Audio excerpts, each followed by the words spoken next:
আমরা জামাতের রাজনীতি ৭১ সালে নিষিদ্ধ হয়ে গেছে। তাদের রাজনীতি করার অধিকার বাংলাদেশে নাই। যুদ্ধ অপরাধীদের বিচার হতেই হবে, এটা জানি। প্রথমত ৭১-এর ঘাতক চক্র তারা রয়েছে যারা যুদ্ধ অপরাধী ছিল।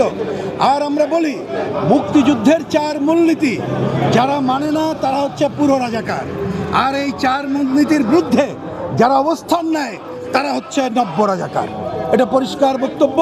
সেই অঙ্কের মধ্য দিয়েই আমরা যারা মুক্তিযুদ্ধের পক্ষের শক্তি তাদের ঐক্যের আহ্বান জানাই।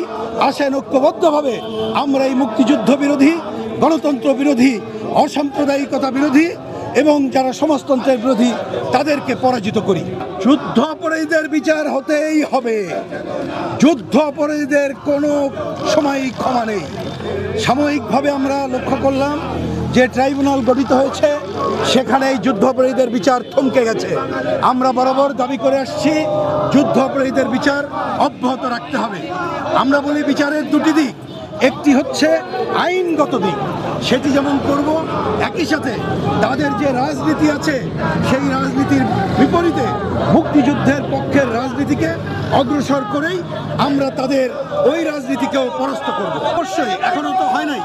আমরা এই সরকারের কাছে দাবি করেছি শুধু মুক্তিযুদ্ধের বিচার ব্যাহত না, আমাদের মুক্তিযুদ্ধ ইতিহাস ঐতিহ্যের উপরে আক্রমণ পরিচালিত হয়েছে। আমরা বলেছি যারা আক্রমণ পরিচালনা করেছে তাদের বিরুদ্ধে ব্যবস্থা নাও এবং এইসব যে স্মৃতিচিহ্ন ধ্বংস করা হয়েছে এটা পুনর্নির্মাণের উদ্যোগ নাও। তারা যদি এইটা উদ্যোগ না নেয় এই দায়িত্ব তাদের নিতে হবে। আমি তো বলেছি যে ট্রাইব্যুনাল আছে, যে যুদ্ধাপরাধীদের বিচারের ট্রাইব্যুনাল, ওই ট্রাইব্যুনালে এই যুদ্ধাপরাধীদের বিচার কাজ অব্যাহত রাখতে হবে।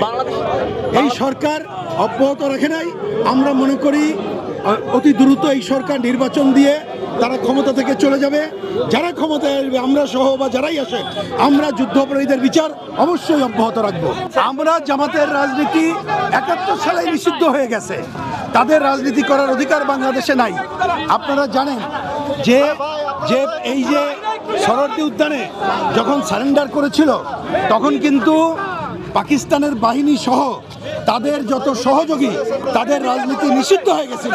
সুতরাং তাদের দেশে রাজনীতি করার অধিকার নেই।